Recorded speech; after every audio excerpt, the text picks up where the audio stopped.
Hi, I'm Deb Crow, and welcome to Season 2 of the Heart-Centered Leadership Podcast.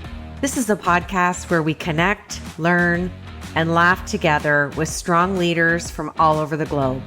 Here, you will learn from peers you haven't even met yet. You will gain new tools to add to your leadership toolbox, because whether you're a C-suite executive or a first-time entrepreneur, we all contend with challenges, and there's always room for improvement if we choose to seek it. So please, pull up a chair and listen in. This is the Heart-Centered Leadership Podcast. Welcome back to Imperfect, the Heart-Centered Leadership Podcast. And I have to give a shout out to my beautiful friend, Ryan Hartley in the UK, because he said to me one day, Deb, why haven't you had Bob Burg on the show? And simple answer, I didn't know Bob, but I'm so excited to have him on the show today. Let me tell you a little bit about him. He shares a subtle shift in focus and is not only uplifting and fulfilling in the way he chooses to conduct business, but the most financial, profitable way as well. For 30 years, Bob has helped companies and sales leaders and their teams to become more effective with their communication, sell at higher prices with less resistance, and grow their business based on endless referrals. Bob has regularly addressed audiences ranging in size from 50 to 16,000, sharing the platform with notables, including today's top thought leaders and broadcast personalities.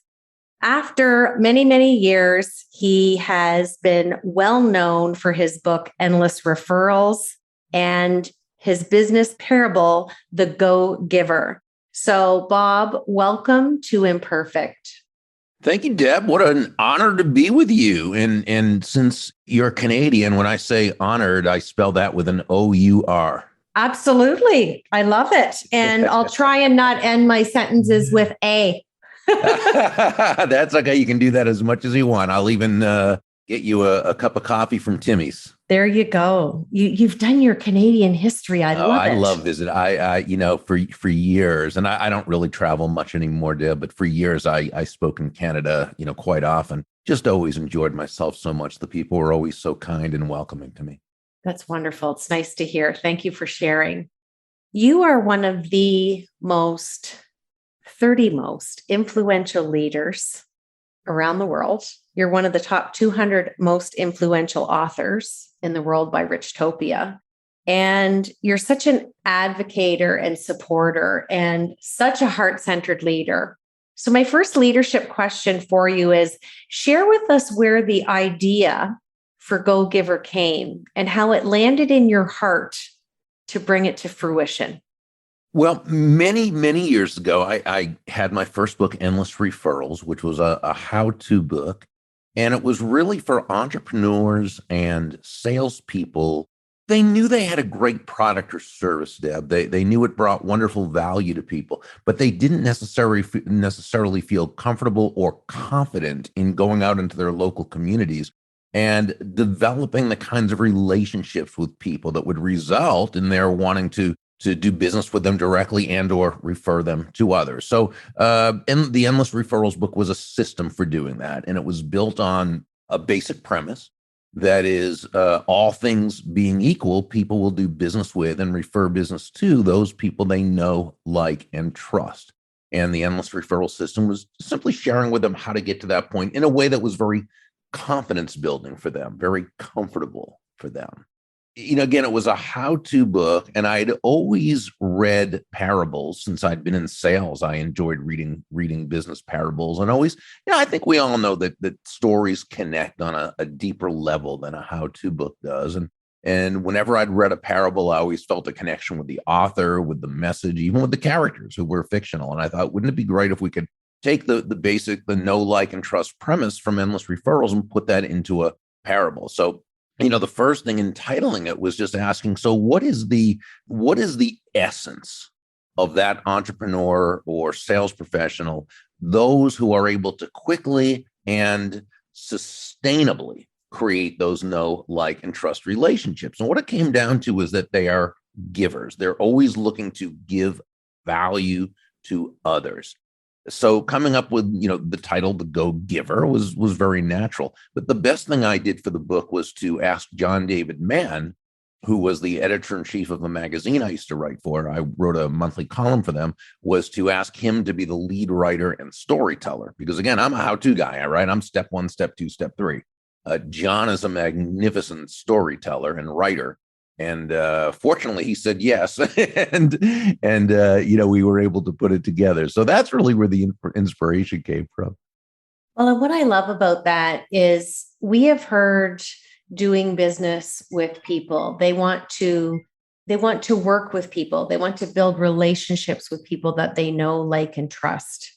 And you can have such a large sales team, and some do it well, some really struggle, and some just want to back themselves in the corner.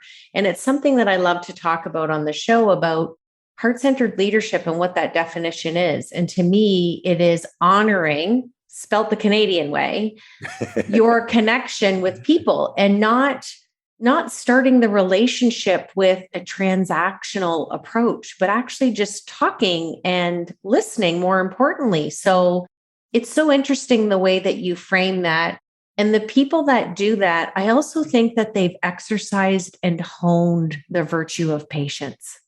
Yeah, I mean, I think you're very correct. And law number 3 in the Go Giver, the law of influence, says that your influence is determined by how abundantly you place other people's interests first. That sounds very counterintuitive when you first hear that, right? And yet you think about it, the greatest leaders, the top influencers, the consistently high producing, money earning salespeople, this is simply how they run their lives and conduct their businesses. They're always looking out for the other person and how they can make that person's life better. Now, let me clarify that and qualify it, because I think it can also easily be misunderstood. When we say place the other person's interests first, we certainly don't mean that you should be anyone's doormat or a martyr or self-sacrificial in any way. That's absolutely not what we're talking about. It's just that, as Joe, the protege in the story, learned from several of the mentors, and as you made reference to, the golden rule of business, of sales, of leadership, of info, what have you, is that, again, all things being equal, people will do business with and refer business to those people they know, like, and trust. Now, here's the thing. There's no faster, more powerful, or more effective way to elicit those feelings toward you and others than by genuinely and, of course, authentically moving from what we call an I focus or me focus to an other focus.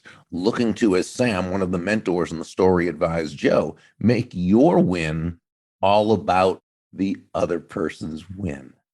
And again, when it comes from a place of a heart center, as you talk about, okay, when it's who you are, and because it's who you are, it's what you do, right? But it comes from a set of values.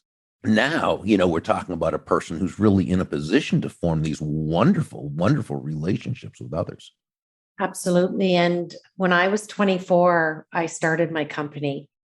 And the onset, or the outcome, the reason I did, was I had a boss who was not what you just described.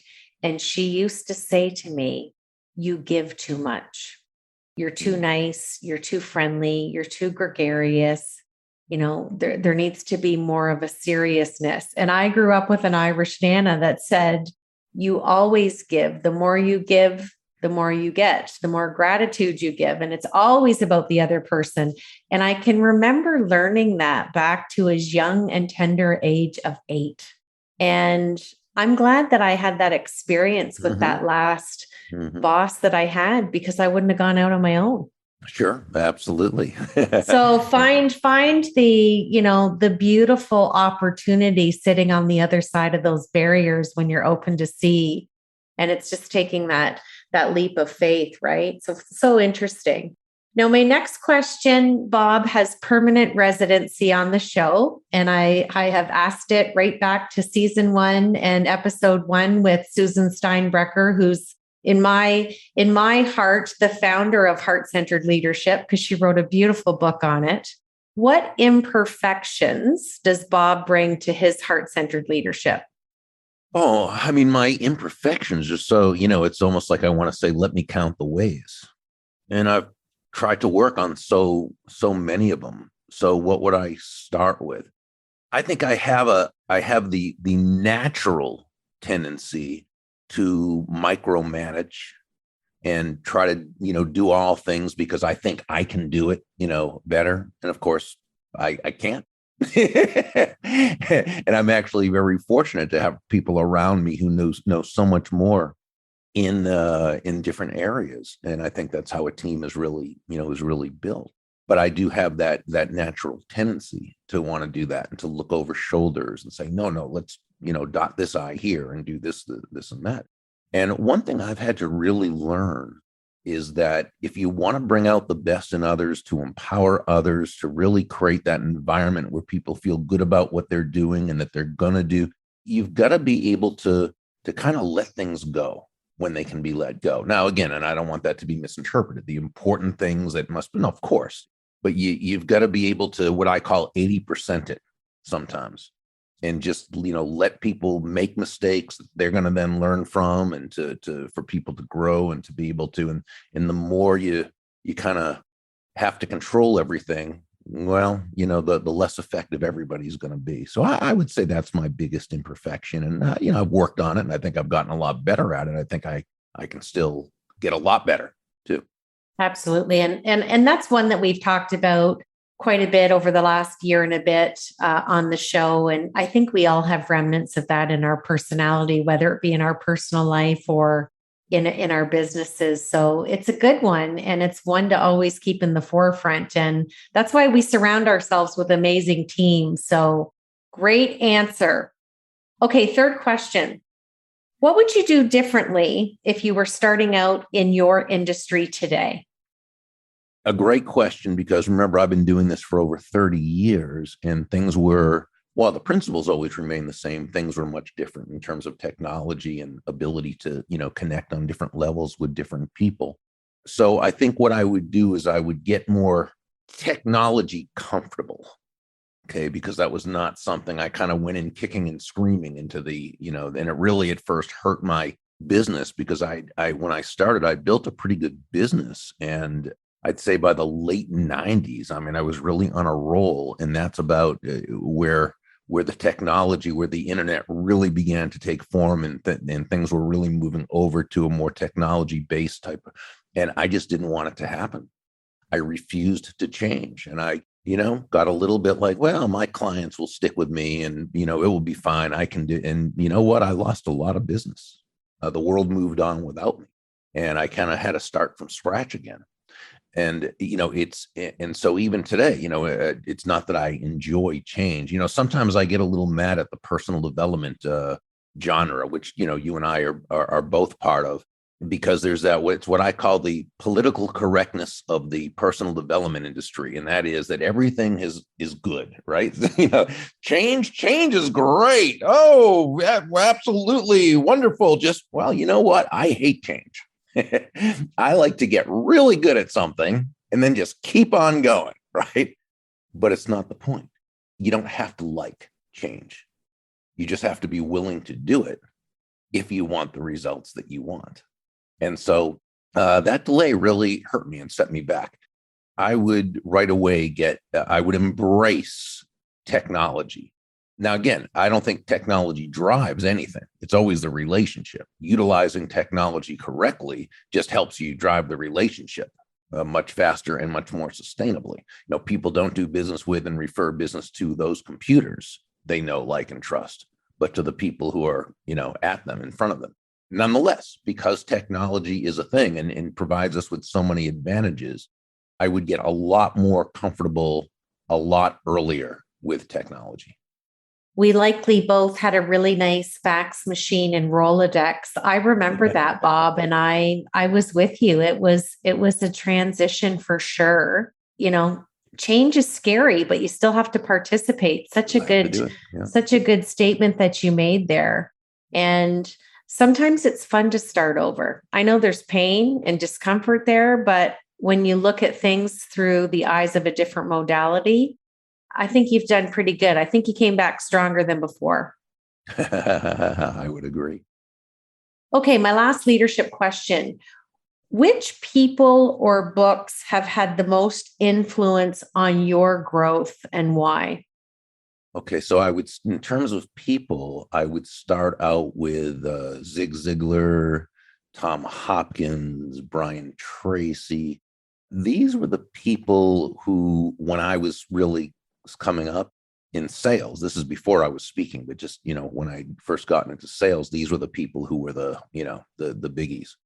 And I got to learn a lot from them. So I'm very, very thankful for that.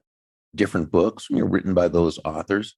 But I'd also say that books such as How to Win Friends and Influence People, one of the first ones I read, by Dale Carnegie, was big for me. It kind of really helped me understand the elements of basic elements of human nature. Right. I think when Mr. Carnegie wrote in his book, he wrote, ultimately, people do things for their reasons, not our reasons. Well, what did that really say? That great salesmanship or great leadership is never about the salesperson or the leader. It's always about the other person, right? And that's where we need to put our focus. There are books like Psycho-Cybernetics by Dr. Maxwell Maltz, which really shared with me how the mind works in terms of how run we are by our unconscious belief systems, and that we'll never achieve more than our most limiting belief, right? And so these books just were so foundational to the success I'd be fortunate to have later on. So I'm a big book reader. I love reading and love learning, and so I think those were really the ones that were foundational for me. Well, and people can't see you, but you're sitting in front of a beautiful library of books behind you. And Thank you. and I'm the same. I've got a big bookshelf in my office and love to read. I'm an avid reader. And I think we get lost and kind of in limbo, if you will, if we don't keep feeding our minds, and love reading all different types of genres from different authors, and some of your influencers have been mine as well. Mhm. And I had recently watched an interview with Warren Buffett, and Bill Gates had asked him what was one of the best books he ever had read in his lifetime. Mhm. And he said the same book as you, that, Yeah. How to Win Friends and Influence People, that was life changing for him, because he's not a gregarious kind of fellow. He's an introvert and he likes his office and his numbers.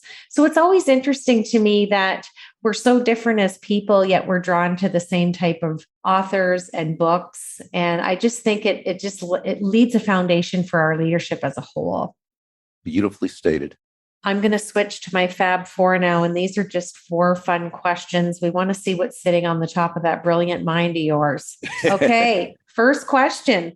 Tell us something that we do not know about Bob. That I am very much actually an introvert. People assume I'm an extrovert. I'm absolutely not.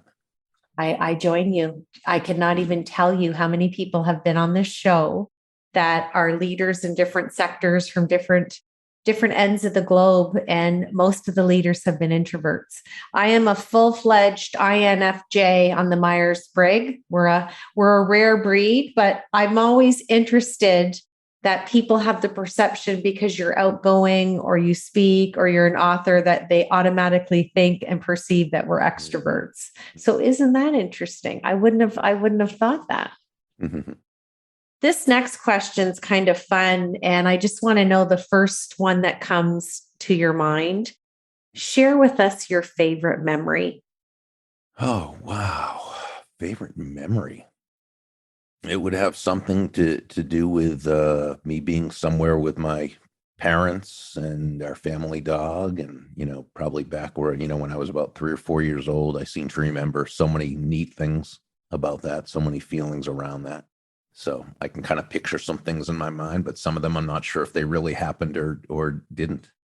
My mom tells a great story, and again, I kind of do remember it only because she's told me so much, but I don't know if I really remember it or if it was just a favorite story of hers. But I was about, I guess, 3 or 4 years old, and we had our Doberman Sam, who was one of the dogs I grew up with, but he was just a puppy, And I was sitting outside on the front lawn, and we had these things, and this might just be in New England. And I grew up in New England, even though I live in Florida now. We had these things called hoodsies, which were these ice cream things in a little plastic dish, and it had a little, when you opened it, it had a little plastic spoon, that you could get.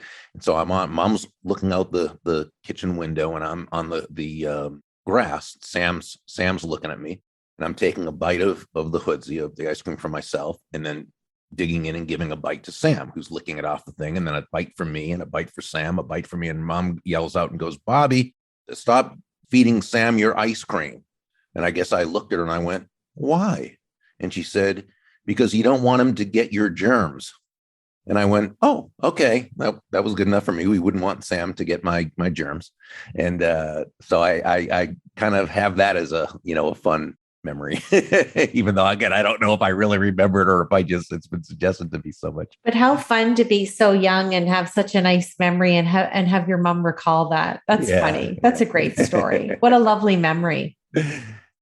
Okay, I don't believe in bucket lists. I believe in life lists, and I talk a lot about living a life by design. So share with us a wish that's on your life list. I guess a wish would be, this is not a going places or doing things. I have no list like that at all. My wish is that the world would become a lot more cognizant of what we put our non-human brothers and sisters through in order to have food, entertainment, testing, and all these different things, which I think is just horrifying what we as humans have done in that regard, and nobody seems to know. And I think of the nicest people in the world having a steak and not recognizing the horrible, monstrous conditions that the cows grew up in, or the pigs or the what have you. My wish would be that the world would come to know really what goes on behind the scenes in terms of whether it's animal testing, dairy farms, and all those different things, which is, why with me personally, I would never again eat ice cream or dairy or meat or anything like that. And so that would be my wish. And I realize it's not a fun answer, but that would be, if I had a wish and something I think of constantly, that would be it. Well, and I commend you on that because I know that that's a passion for you. And I know that you've served on the board of directors for Furry Friends Adoption and Clinic in Juniper, Florida. And I agree with you.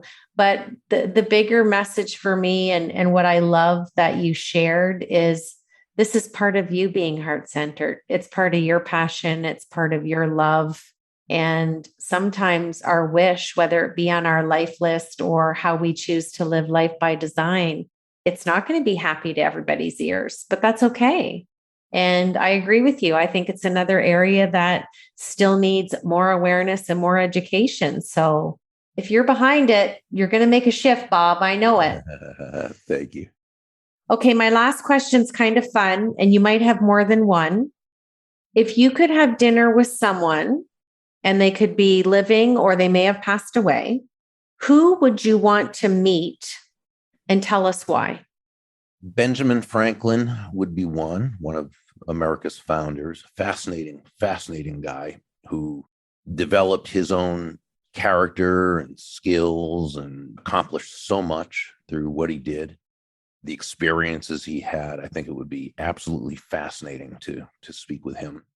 Another American hero of mine is Booker T. Washington, who was born into slavery and then grew up to be the head of Tuskegee University, and absolutely touched the lives of so many people, did things behind the scenes that many people don't know about. He doesn't get nearly the credit that he should, and what he did was absolutely miraculous.